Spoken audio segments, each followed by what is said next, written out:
Alors, cette vidéo, ça va être un petit peu compliqué. Déjà, pour expliquer pourquoi. Parce que, bon, voilà, c'est toujours compliqué de justifier ses choix et ses achats. Surtout quand d'autres ne veulent pas comprendre ou pour eux c'est totalement hors sujet ou ça n'a pas lieu d'exister. Bon. Euh, Par défaut, moi, je suis venu au sport par le tennis, comme je l'ai expliqué dans l'unboxing numéro 3. Moi, je suis arrivé au sport avec Agassi. Voilà. Quand il est arrivé en 88, enfin, quand ça a commencé à parler de lui en 86-87, et 88 quand il est arrivé à Roland-Garros et qu'il a explosé, ses finales ratées, enfin voilà, 90, 91, Andrés Gomez, Jim Courier, enfin voilà. Tous ces trucs-là, moi, ça c'est ma jeunesse, c'est avec ça que j'ai grandi, et c'est pas avec Michael Jordan. Voilà.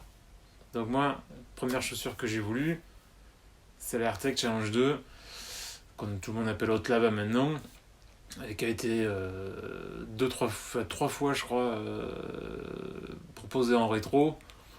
Pour moi, la seule qui est valable, c'est la 2007, 2007-2008. Enfin, voilà, pour moi, c'est la seule qui tient la route. Les autres sont gentils, même si la dernière est très correcte. Pour moi, il y a des détails qui passent pas. Bon, après, c'est toujours libre à discussion, mais pour moi, elle passe pas. Ça m'a pas empêché après de reprendre les AirTag Challenge 3, les 4, enfin la 4, puisqu'on attend toujours la Ginger qui ne sortira certainement jamais.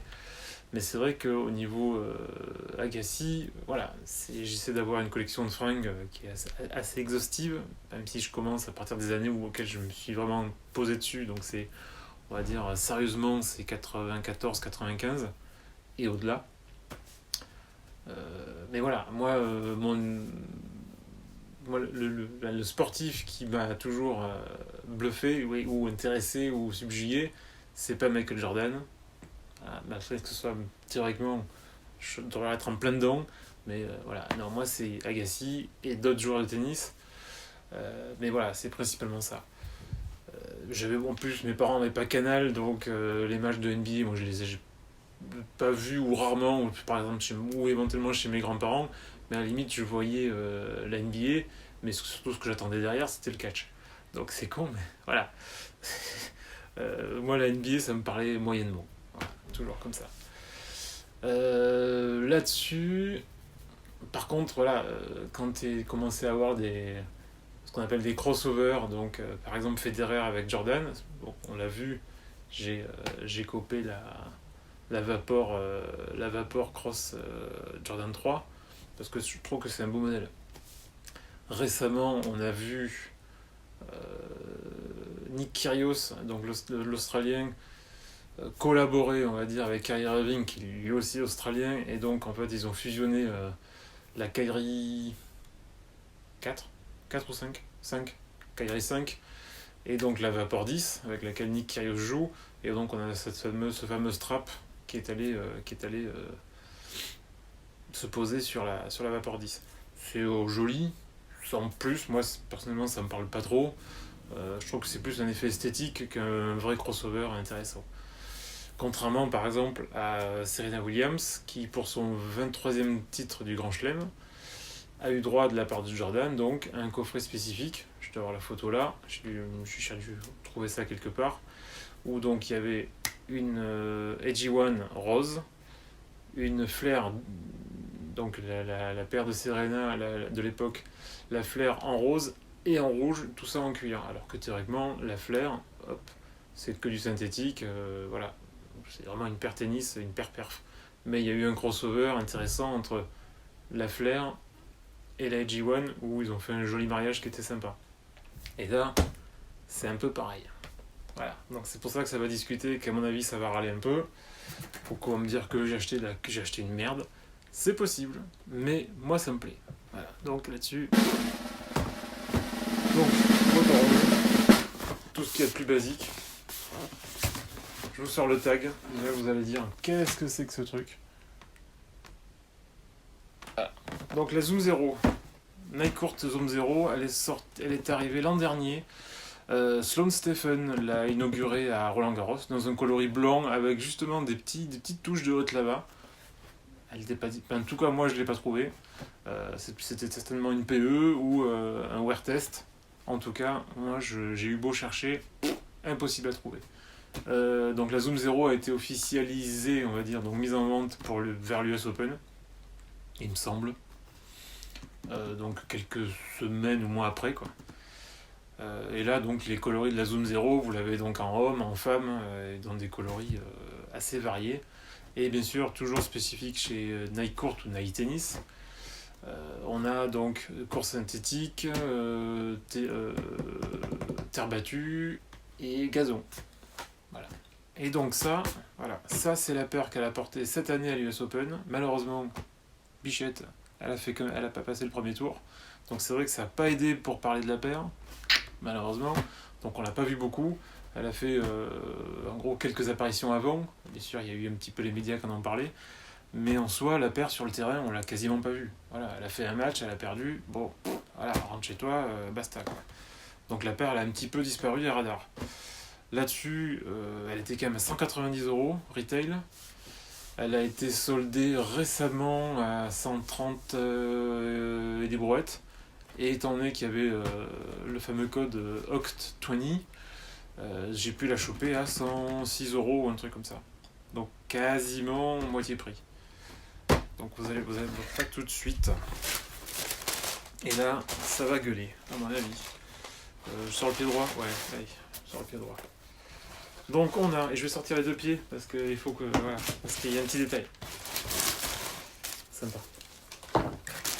Hop. Donc, sous vos yeux ébahis, un mix de Zoom 0 et de Edgy 8. Hop. On retrouve, alors je vais délasser pour vous montrer jusqu'au boutisme de la paire. Hop. Alors c'est un 10 US Woman, parce que ça m'allait bien. C'est vrai qu'en général je prends du 9,5 pour être un petit peu plus tight, mais les paires tennis elles sont toujours un petit peu plus serrées. Donc pour porter ça en casual, c'est aussi bien en 10. On retrouve le fameux logo de l'époque, les straps, le 23, hop. Mais on a une midsole et une outsole de Zoom 0. Voilà.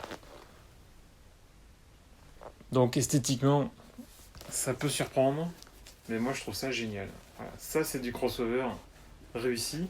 Et on a enfin une paire de Jordan 8 qui n'est pas une brique. Voilà. Parce que je suis désolé, mais les Jordan jusqu'à la 12, bah, c'est des briques. Moi j'aime pas.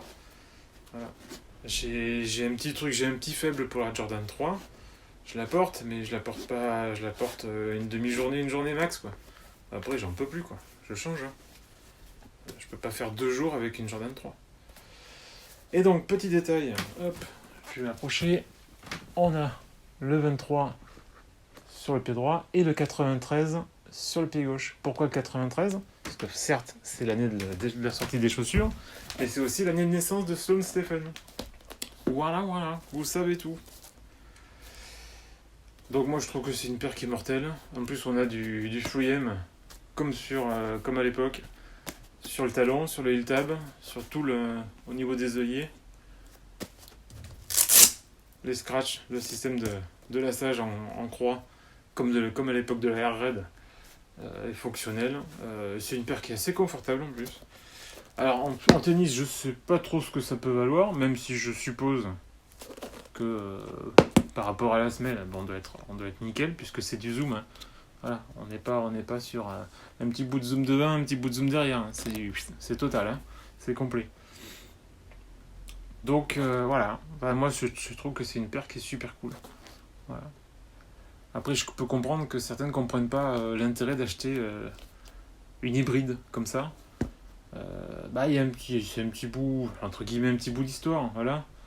Après il suffit que Sloane Stephen décolle réellement, parce que c'est bien qu'elle a gagné l'US Open une fois, mais voilà, donc elle a quand même un tournoi majeur dans son escarcelle, mais il faut qu'elle avance la mise, quoi. Voilà. Donc moi je kiffe, je comprends que certains n'aiment pas, ou que ce soit totalement idiot d'avoir fait un mix d'une Jordan 8 avec une paire de tennis. Mais ça fait partie des collabs iconiques, je pense. Ça reste, à mon avis, ça restera ça. Après à voir. J'espère que vous comprenez mon point de vue. Merci, à plus.